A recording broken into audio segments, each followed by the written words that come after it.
Bu ma'lumotni hatto o'zim ham bilmagandim. Farzandlarimni yaqinda tekshiruvga olib borganimda o'g'limda ishtaha yo'qligini, juda ham mayda-chuyda suxomerkaliga o'rganganidan man nolanib etdim endokrinologimizga.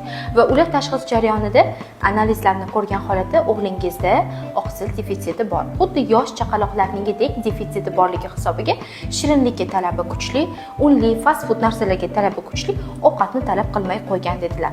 Xo'p, nima mahsulot bersam bo'ladi desam, o'zinglardagi anal kollagenni berasizlar dedilar. Men aytdim, 18 yoshdan kattalarga deb men o'zi berardim. 6 yillik tajribamda desam, munojat, tarkibi 100% halol, 100% naturalni, farzandingizga kunlik 5000 mg oqsil defitsitini qoplab beradigan bu yagona kollagen dedilar. Ana o'shandan so'ng o'zimga, mahsulotlarimga bo'lgan ishonchim yana bir karra oshdi. Haqiqatan farzandimga har kuni ichganicha kollagen tayyorlab beraman.